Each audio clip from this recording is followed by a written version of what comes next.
kenapa kita perlu melakukan penelitian dan pengembangan atau kegiatan R&D di dalam suatu perusahaan, terutama ketika kita bicara perusahaan yang berbasis teknologi. Kalau kita lihat di 30 tahun terakhir, perusahaan yang berbasis teknologi itu mengalami situasi yang dinamis.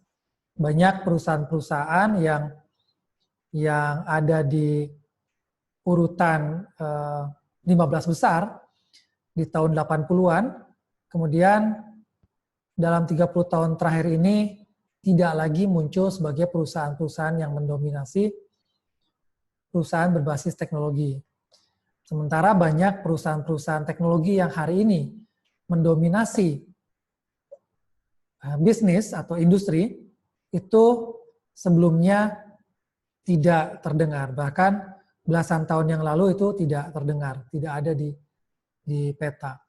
Nah, ketika kita bicara perusahaan teknologi, maka data menunjukkan perusahaan-perusahaan besar yang berkembang atau bertahan terus-menerus itu memang perusahaan-perusahaan yang mengeluarkan usaha atau effort atau dana yang signifikan, yang besar untuk melakukan penelitian dan pengembangan. Di sini data dari tahun 2016 kalau saya tidak salah, bagaimana perusahaan-perusahaan besar berbasis teknologi yang kita tahu sudah malang melintang di industri selama ini memang mengeluarkan usaha atau dana yang signifikan untuk melakukan penelitian dan pengembangan atau aktivitas litbang atau R&D. Nah, pertanyaannya, kenapa mereka perlu mengeluarkan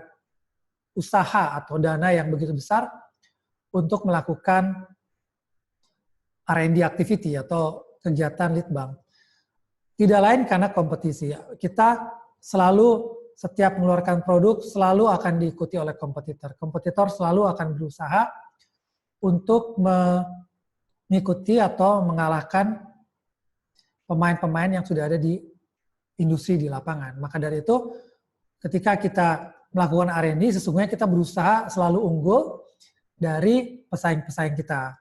Nah, ini terjadi untuk segala bidang industri ya berbasis teknologi. Contohnya ada perusahaan-perusahaan mainan yang misalkan Lego yang terkenal yang memiliki paten, dan paten ini memang melindungi inovasi, melindungi inventor, tapi dalam jangka waktu tertentu.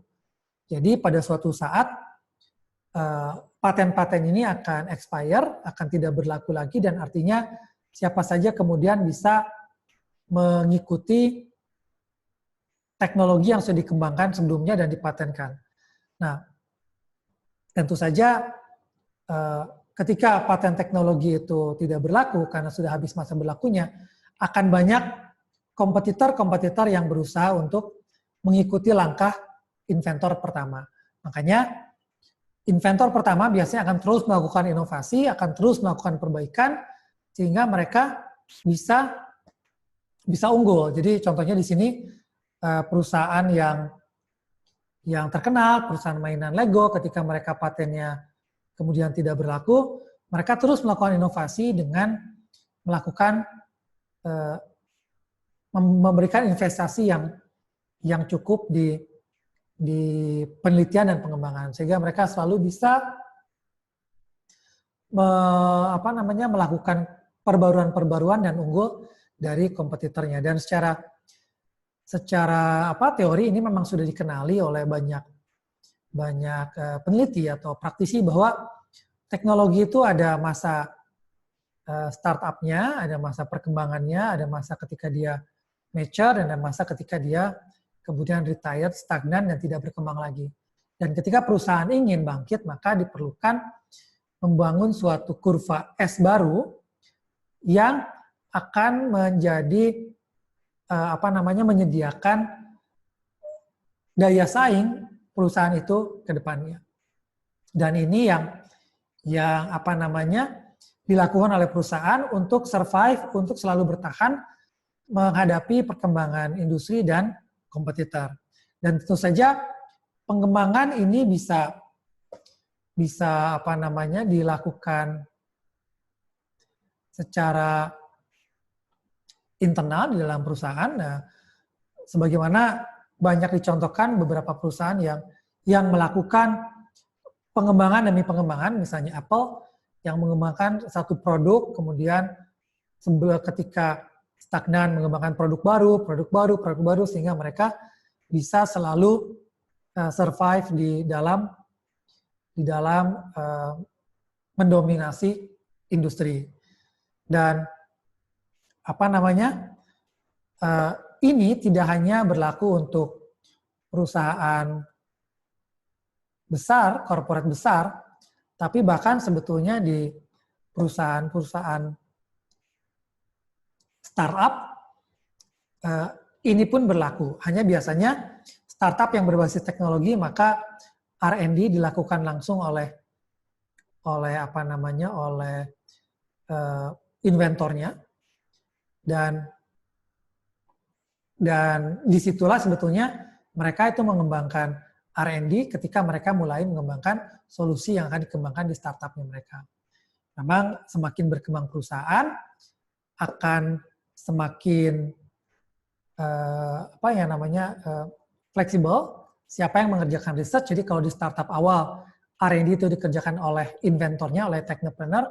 Nah, dengan berkembangnya perusahaan biasanya ada beberapa alternatif untuk melakukan riset. Jadi bisa tetap melakukan R&D internal ketika kita tahu bahwa teknologi yang dikembangkan ini sangat relevan terhadap bisnis kita, dan juga ketika kita memang mempunyai portofolio teknologi yang kuat di dalam internal. Jadi itu biasanya fokus R&D internal kita. Nah, ketika kita kemudian melihat ada spot-spot di mana teknologi-teknologi tertentu itu sangat penting terhadap bisnis kita, tetapi portofolionya lemah di dalam perusahaan, disitulah kita kemudian bisa memutuskan untuk mengakuisisi paten atau perusahaan di luar untuk kemudian memperkuat basis teknologi kita. Nah, bagaimana dengan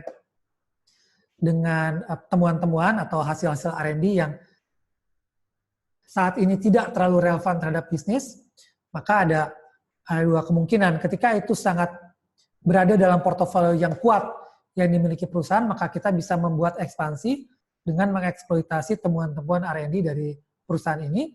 Sebaliknya, ketika relevansi dalam portofolionya pun tidak terlalu kuat, itu bisa tetap kita publikasi untuk memperkuat image perusahaan.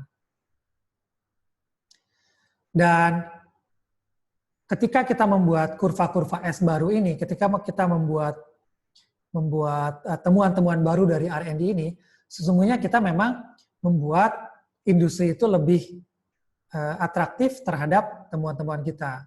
Misalkan ketika kita membuat teknologi yang kuat, yang berbasis R&D dengan kuat, maka akan ada masa tenggang sebelum kompetitor baru bisa mengikuti langkah kita, karena kita sudah